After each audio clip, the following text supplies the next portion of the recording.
गड्डी खुल गया था भाई। माननीय हमारे बड़े भैया श्री अनिल यादव जी मां मुंडेश्वरी कंपनी के आप ऑनर हैं। भगवान करें कि हमेशा ऐसा ही 500 देते रहो। ना भैया पैसा का बात ना। ई सोचत होगा कि सुधीर लाल खाली पैसे पकाओ ना, तब ना हमने का खाली पैसे बना गए जा। हमन का धानो चावल पकाई अच्छा करके धान नहीं भला नदिया में डूब गया मैं खत्म हो का तू है ना तो सबके पैसा बनाई गई। अरे हमारे कहे का मतलब कि मान सम्मान एकदम साफ खत्म।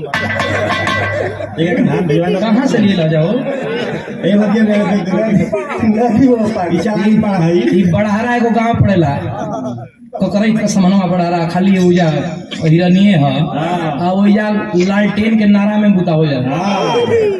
पुरस्कार 500 हमारे बड़े भैया आप महोदय को ओर से बहुत बहुत धन्यवाद। और बोलेरो स्कॉर्पियो गैरेज एवं पार्ट्स दुकान के मालिक अजीत यादव बालादेव के ऐतिहासिक धरती से पुरस्कार बहुत बहुत धन्यवाद। और श्री इंजीनियर साहब हमारे बड़े महोदय हमारे अभिभावक गार्जियन की ओर से ये पुरस्कार देवल गई शानदार 200 रुपया।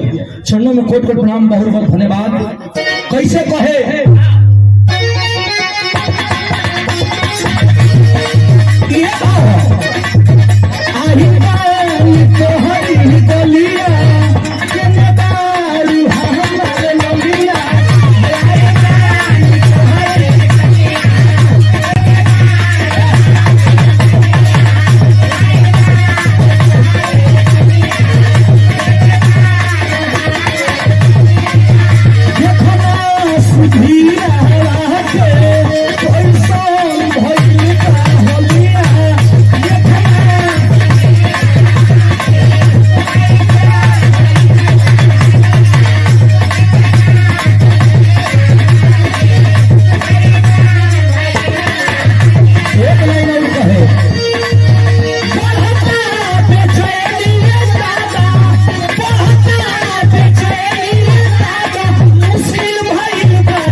यही में वो कहला जानता रुका पुदीना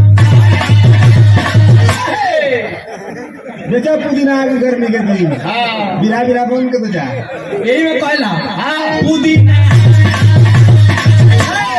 हम तो सोचा था नहीं कि सरवा इतना बढ़िया हीरो बा डायरेक्टर कहाँ मर गई। तो फेरे वाला मशीन खले हो। अरे ले लो पुदीना ले लो पुदीना।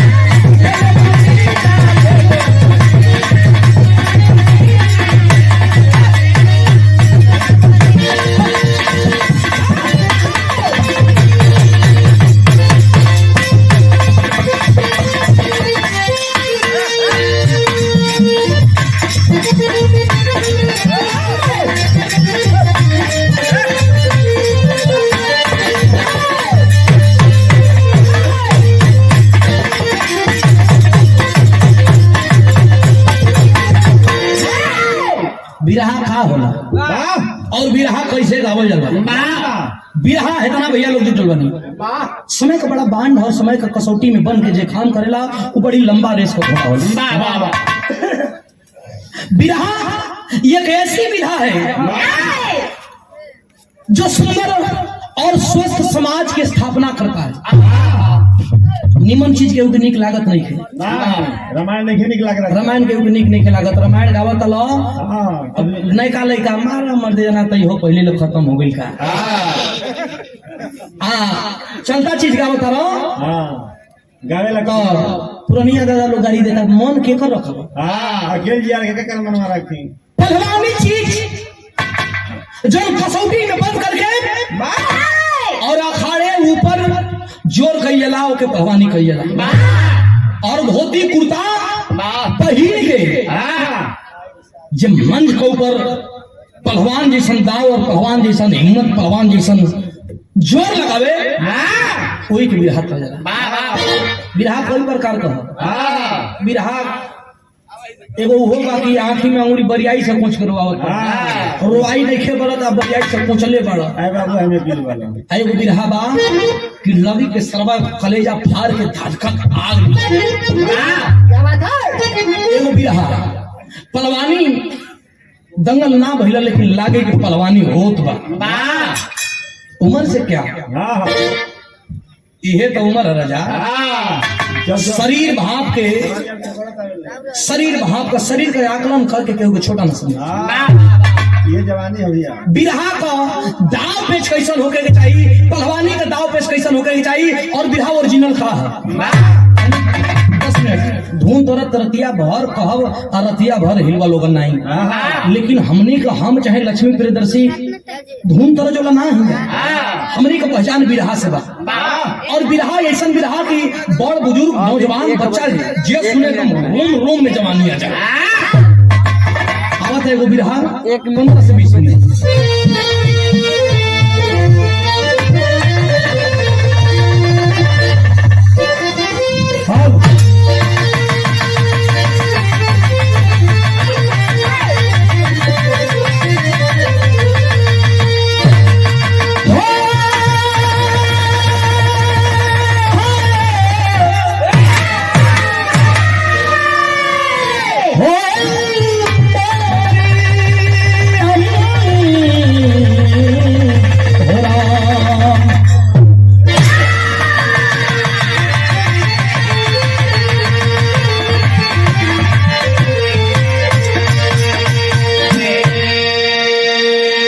रुपया पैसा अपने जगह का बात पर, माननीय मंत्री जी का समय हम लोगों ने लिया है,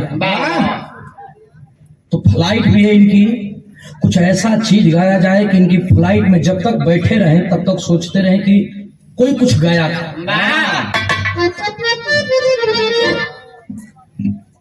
साधु शरण सिंह, पूर्व प्रधान शिक्षक ग्राम चश्मा दिएगा। नहीं इटाढ़ी तरफ से है कि देख लिख कोई नाम है भले कौन था भाई, गलती से करो कुछ गलत बोला जी, उससे बढ़िया गार्जियन को बैठल वहाँ पूछ ला। आधार कार्ड में कई बारी नाम गलत होला। बड़ा भार पड़ेगा। अखिया बनल लगले, अखिया बनल है। पुरस्कार संदार 100 रुपया। 4 लाइन भूमिका में भाव है, एक लाइन 1 करोड़ का लाइन है भैया लोग। शांति से तनी विराज सुने लोगों, चूंकि बड़ा आस लगा करके माननीय मिट्ठू पहलवान जी हम लोगों को बुलाए हैं, तो कुछ ऐसा चीज है कि जवानी का चीज याद आया कि जवानी में ऐसे कुश्ती होत रहे। हमारे अनिल भैया बैठे हैं, 4 लाइन भूमिका में भाव है।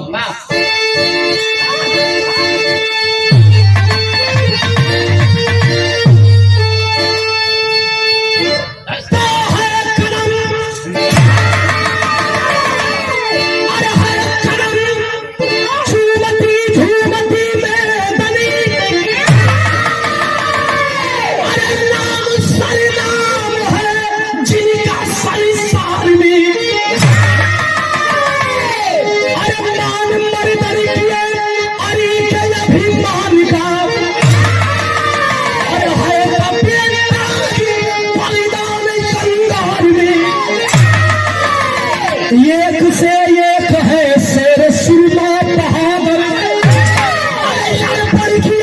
आन की जो जवानी, कभी की कलम कर रही है नमन, याद आता हमें आज उनकी जवानी।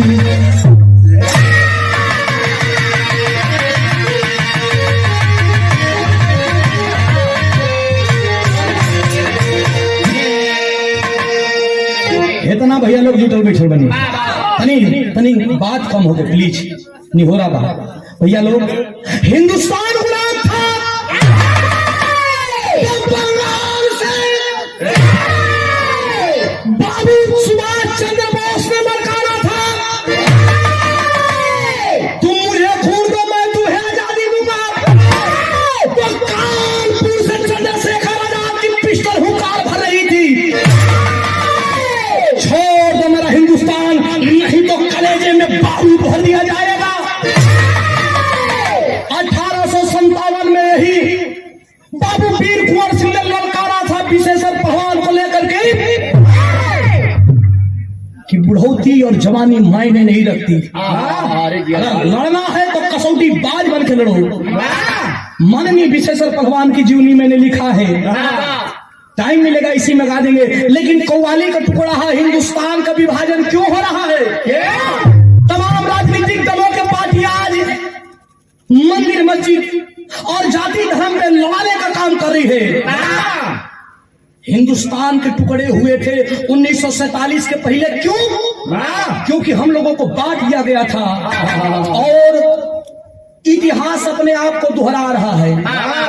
मंदिर के नाम पे, मस्जिद के नाम पे अभी समय है, सुधर जाओ, नहीं तो वो दिन दूर नहीं जो जिसको हमने चुन करके संसद विधानमंडलों में भेजने का काम कर रहे हैं और जा करके सत्ता के गलियारों में मौज कर रहे हैं और आप हमको लड़ा करके मारने का काम कर रहे हैं। लेकिन मेरा हिंदुस्तान ऐसा नहीं था, मेरा हिंदुस्तान ऐसा कतई नहीं था। मेरा हिंदुस्तान की खूबसूरती क्या है कि अगर मुसलमान भाई अगर बैठ करके नमाज अदा कर रहा है तो हिंदुस्तान ऊपर से चादर लेकर के खड़ा। एक मजहबी मुसलमान जा करके अपने मालिक के दरबार में एक बात कहता है। क्या कहता है भैया?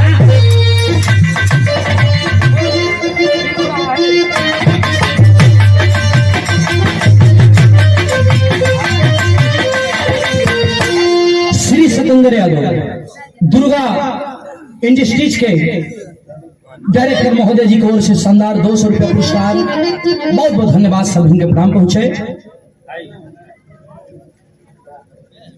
और श्री मिठू पहलवान जी, स्वर्गीय विशेषर पहलवान, शहीद आजम विशेषर पहलवान जी के नाती पर नाती महोदय की ओर से शानदार 200 रुपया, चरणों में खोट खोट प्रणाम।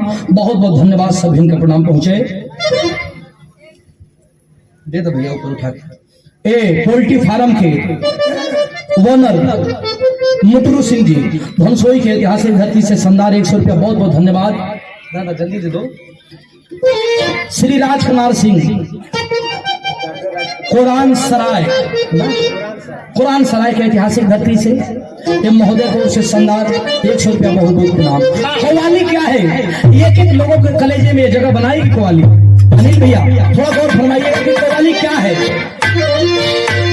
हिंदुस्तान के खूबसूरती, एक मजहबी मुसलमान अपने मालिक के दरबार में जाके कहता है कि अल्लाह, एक परवरदिगार आलम, मुझे ऐसा हिंदुस्तान बना के दो जहां हिंदू मुस्लिम साथ चले।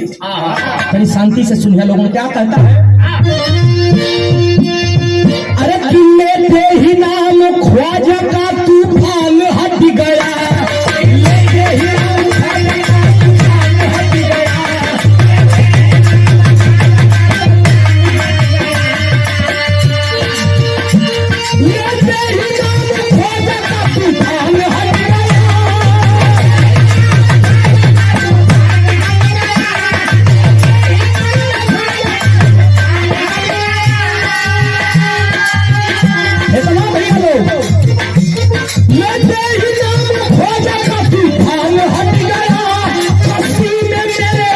समंदर सिमट गया, ये तो